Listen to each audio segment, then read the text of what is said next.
महाराज जी नाम जब नहीं होता महाराज जी। अब नहीं होता, नहीं बताओ होता तो नहीं, देखो बच्चा, होता तो सिद्धों का है, अपने को करना पड़ता है। बोलो राधा राधा। राधा राधा। हुआ कि नहीं हुआ? अगर ऐसे हम बराबर बोलते रहे राधा राधा राधा राधा, हॉस्टल पे रहते तब नहीं होता महाराज। नहीं बच्चा, अंदर अंदर तुम्हारी महत्व बुद्धि जब नाम में हो जाएगी तो कोई जान नहीं पाएगा। बहुत होता था, अब नहीं हो रहा महाराज। छोड़ो, फिर पकड़ो। बार बार हमको मन परास्त करता है, बार बार हमसे गलतियां होती हैं, तो अब हमको छोड़ना नहीं। वो छोड़ो कि पहले होता था अब नहीं होता, अब फिर पकड़ो। हम कह रहे ना पकड़ो, राधा राधा राधा राधा राधा राधा राधा राधा राधा। भगवान पिता की तरह हैं, वो हमारी हजारों गलतियां माफ कर देते हैं। फिर चलो, गिर गए तो फिर खड़े हुए, फिर चल दिए। अब शुरू करो नाम जप, ठीक है? अंदर ही अंदर अंदर अंदर। हाँ ये जरूर कि नाम जप करते हुए किसी दूसरे को हल्का मत समझो, किसी को नीच मत समझो, अपने को अभिमान में मत लाओ। अच्छा आदमी भी देखो, गंदा आदमी, बंद हो जाएगा भजन, क्योंकि सब में भगवान बैठे हुए हैं। नाटक मंच पर वही बहुत रोल कर रहे हैं। अब ये ना समझ पाओ तो इतना तो समझ लो कि सब में भगवान है, हमको सबसे नीचे बनकर रहना है, तो भजन चलेगा। तृणादपि सुनीचेन तरोरियु सहिष्णुना अमानिना मान देन, तो कीर्तनीय सदा हरि। सदा भजन कीर्तन बनता रहेगा यदि अपने को सबसे छोटा समझोगे, दूसरों को मान दोगे। जो कष्ट आवे राधा राधा सह गए तो आगे निकल जाओगे। और अपने लोग थोड़ा अहंकारी जीव है ना, तो जहाँ थोड़ा बड़ा भजन साधन अच्छे चले तो लगता है ये गंदा ये गंदा, हमारी जो अच्छाई थी ला वो भी चली जाती है। इसलिए हमको सबसे नीचे, मतलब नीचे का मतलब छोटा बन के, सब में भगवान है। हमारे ऊपर गुरु कृपा है तो भजन हो रहा है, जब इनके ऊपर कृपा हो जाए ये भी भजन करेंगे। महाराज जी जैसे मतलब मैं अभी नॉनवेज तो नहीं खाता, छोड़ दिया, परंतु महाराज जी जैसे मतलब नाम जप करता हूँ ना महाराज जी, तो मतलब नाम जप के बाद मन महाराज जी जब दोस्त वगैरह खाते हैं नॉनवेज तो मन करता है कि मैं भी चले जाऊं उनके साथ। अगर गलत आहार, गलत पेय पदार्थ, गलत चेष्टा, तो उसका परिणाम भी गलत होगा। तो हम अपने दोस्तों को रोकें, ना कि उसी में मिल जाएं। अगर नहीं रोक सकते तो हम नहीं जाएंगे, हम नहीं खाएंगे, हम नहीं देखेंगे, हम ऐसी चेष्टा नहीं करेंगे। ऐसा होना चाहिए सत्संगी को। ऐसा थोड़े होना चाहिए कि हम चार बुरे आचरण करने वालों को देखकर हमारा मन बुरे आचरणों में चला जाए। ये तो बहुत गलत बात है भाई। इस बात का सपोर्ट नहीं होना चाहिए कि हमारे चार दोस्त गलत हैं तो मेरा मन गलत करने को करे। ऐसा करेगा, ये तो बहुत गंदी बात है। मन करे लेकिन तुम कभी मत करना। तुमको हिम्मत रखना, गलत आचरणों में नहीं। यार ये मांस आदि जानते हो बच्चा, दूसरे का शरीर है यार। नहीं बच्चा, इतना तो हमें बताओ, दूसरे का शरीर है बच्चा ये। जैसे अपना शरीर ऐसे उनके हाथ पैर। आप एक मुर्गे को ऐसे मारो, ऐसे, वो देखो भागेगा। अब आपकी एक अंगुली के प्रहार को वो बचने के लिए भागेगा। आप किसी भी जीव को देखो, आप उसको उबाल के ऐसे खा, क्या बन जाए, क्या कौन सा तगड़ा। मांस मछली दूसरे के शरीरों के खाने से बल नहीं होता। जेगिर चरण दे हनुमंता, चले सगा पाताल तुरंता। जिम अमोघ रघुपत कर बाना, ये ही भात चले हनुमाना। क्यों? हाँ, हृदय में भगवान का चिंतन, ब्रह्मचर्य, राम काज के लिए पूरा जीवन समर्पित। तो कोई जोड़ नहीं था, आपका भी कोई जोड़ नहीं होगा यदि यही लक्ष्य बन जाए। भगवान की सेवा, चराचर की सेवा, नाम जब, पवित्र आचरण, तो अभी दिव्यता आ जाए। अभी यहाँ अपने इंद्रियों की गुलामी से मुक्त नहीं है, मन की गुलामी से मुक्त नहीं है। देखो ना, संत को देखकर मन कभी नहीं चला कि हम भी संत बनकर भगवान की प्राप्ति करें। मुर्गा मुर्गी खाते देखकर मन चला। हम भगत सिंह और चंद्रशेखर के चरित्र पढ़ के कभी नहीं सोचा कि राष्ट्र के लिए कभी मुझे भी अवसर मिले कि हम अपने प्राणों को बलिदान करें। हम ऐसे निकृष्ट लोगों को देखकर क्यों मन चलाएं? हम उच्च लोगों को देखकर मन चलाएं कि काश हमको भी कभी राष्ट्र के लिए प्राण समर्पित करने का अवसर मिले। कि वंदे मातरम फांसी में चढ़ गए, कभी हमको भी राष्ट्र के लिए छाती में गोली खाने को मिले। ये तो बातें, मतलब अब दूसरे का गला काट के पशु पक्षियों का उबाल के खाने का मन चले तो हमें तो लगता है बच्चा धिक्कारा करो, ऐसे मन को डांटा करो। महाराज जी पहले मतलब हो गया था ना, तो अभी तो 1 साल से नहीं। कै साल के हो? 25 के हो गए? 30 के? 18। अब बताओ, 18 साल के हो। 13-14 में तो थोड़ा ज्ञान विकसित होता है। अब 4-5 साल तो ज्ञान विकसित हुए और कह लो पहले ये सब करते थे। अरे नहीं बच्चा, सुधार करो, ठीक है? अच्छे बच्चे हो। अब ऐसे गंदी बातें मन में अगर गंदे संग से आवे तो उनका त्याग करो, अच्छे बच्चे बनो। कोई भी एक नाम नहीं ले सकते, जैसे कभी राधा राधा, कभी शिव शिव, कभी कृष्ण कृष्ण, तो ये चल सकता है ना? ले भैया, मना तो नहीं। एक नाम नहीं जप पा रहे, कभी राधा कभी भूल करो करो, धीरे धीरे मन पवित्र होगा तब एक में आ जाएगा। एक में आना तो कभी भूल भी जाते, फिर याद आता है राधा। कोई बात नहीं, जपो। पहले संसार से हटने के लिए जो नाम प्रिय हो आपको, अधिक से अधिक जितने नाम प्रिय हो। हम तो कह रहे हैं विष्णु सहस्त्र नाम याद कर लो, गोपाल सहस्त्र नाम याद कर लो, बार बार उनको दोहराओ। किसी भी तरह हमारा मन भगवान से जुड़ने लगे तो हमारा मंगल हो जाएगा। आप ये छोड़ो कि मुझे एक, वो पहुंच जाओगे आप एक में। अभी जो राम कृष्ण हरि शिव जो नाम आपको प्रिय लगे वो जपो और सबकी आराधना करो। धीरे धीरे जब मन पवित्र होता है तब एकाकार होता है। अब हम प्रारंभ से तो नहीं बनेगा, वो एकाकार स्थिति बाद में आई। जब हम भी शुरुआत में थे ना, स्कूल में पढ़ते थे, तो काफी चालीसा लेकर के देवी जी के मंदिर में जाते थे। गांव में शंकर जी और देवी जी के मंदिर होते हैं, तो सुबह नहा लेते थे, हनुमान चालीसा, दुर्गा चालीसा, शिव चालीसा, कई चालीसा लेके जाते और आधा घंटे 1 घंटे जो बनता हो चालीसा का पाठ करके प्रणाम करके स्कूल जाते। उसी का फल हुआ कि देखो भगवान के मार्ग में पूरा जी।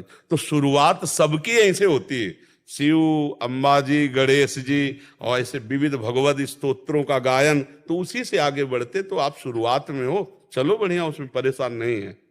विपुला शर्मा जी, झुंझुनू राजस्थान से। नारायण। राधा वल्लभ श्री हरिवंश, नारायण प्रभु। महाराज जी, आपके चरणों में कोटि कोटि नमन। महाराज जी, सर्वप्रथम आपकी असीम अनुकंपा व प्रेम जिसने भारतवर्ष में नवीन भक्ति का संचार किया के लिए आपको कोटि कोटि धन्यवाद।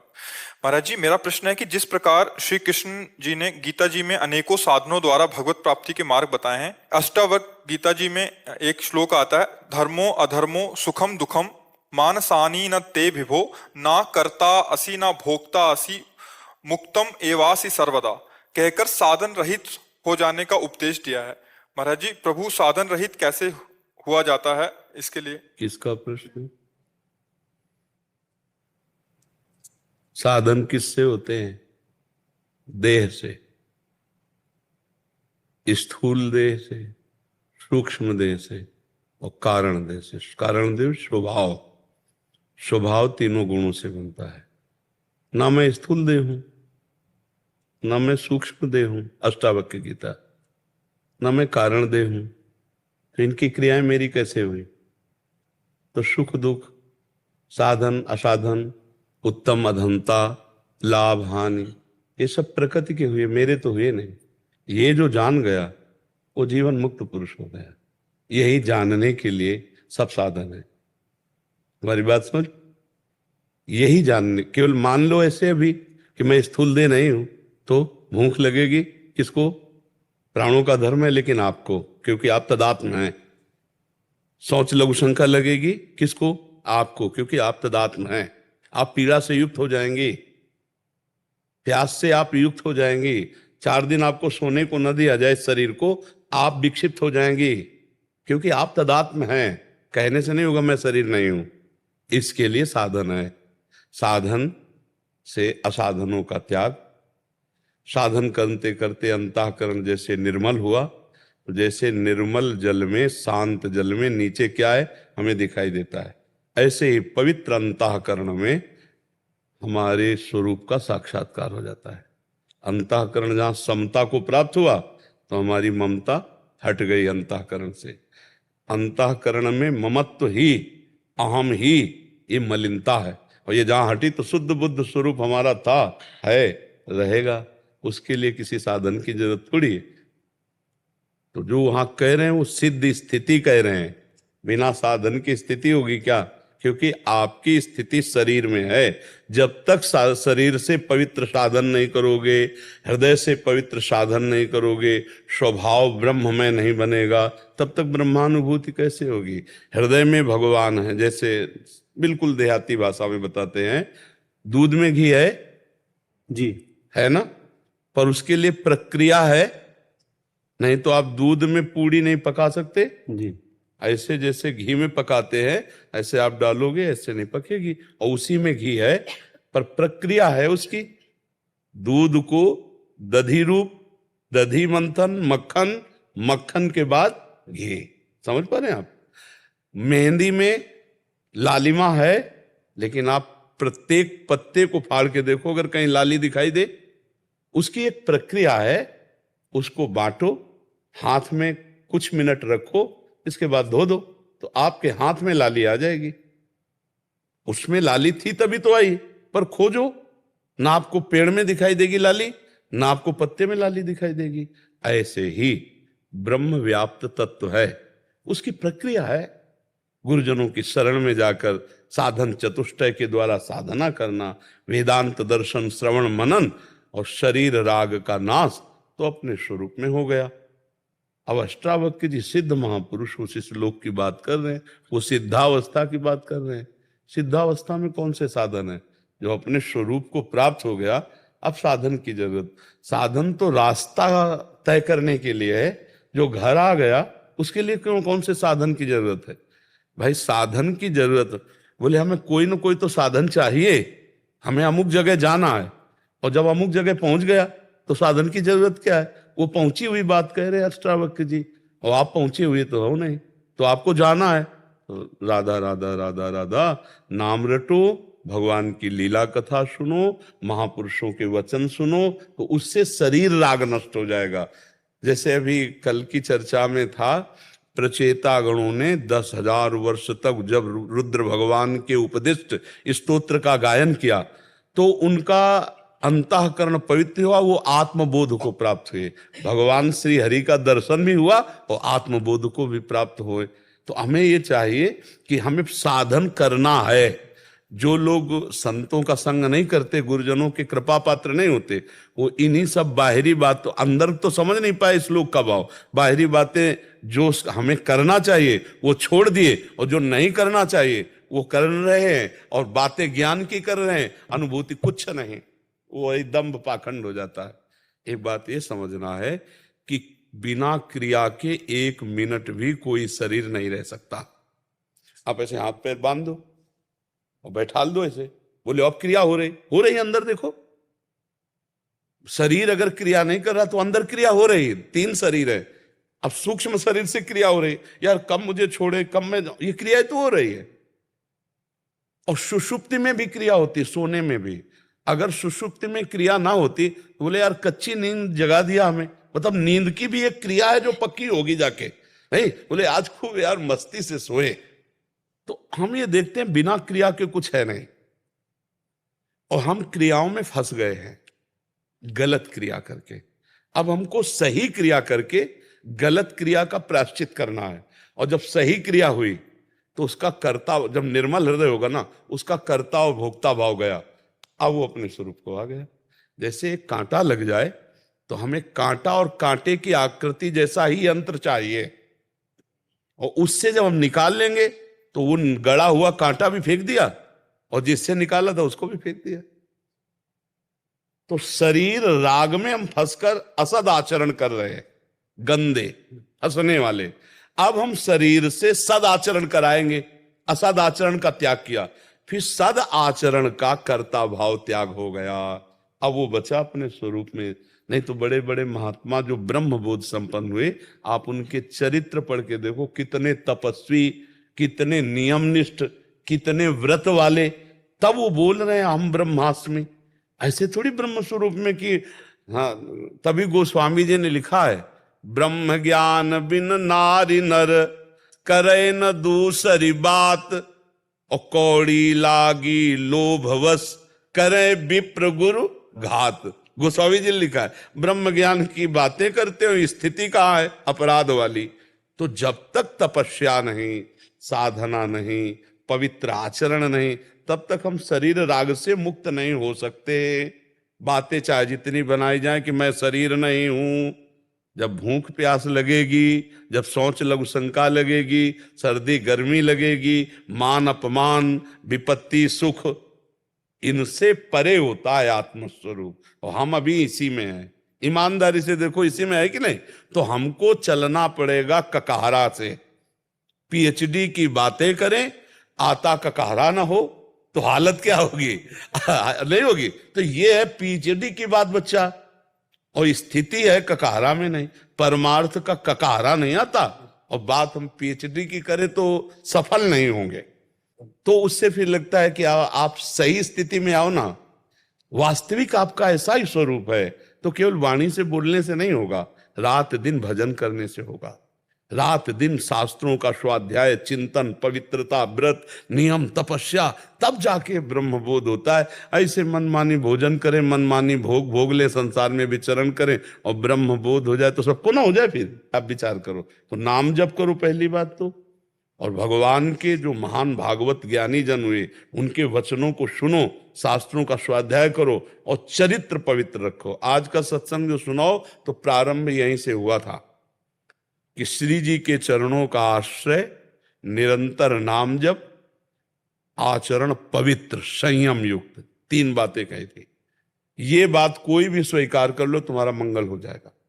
भगवान के चरणों का आश्रय और नाम जप, और तुम्हारा चरित्र आचरण पवित्र हो, बस फिर आप निकल जाओगे।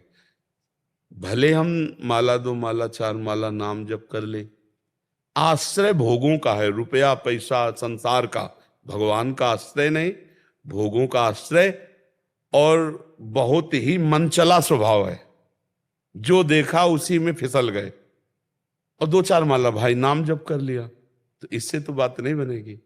नाम जप हुआ घड़े में पानी डालना और अंदर है छेद, तो तुम्हारा घड़ा कभी भरेगा ही नहीं, कभी तुम्हें आनंद का अनुभव ही नहीं होगा।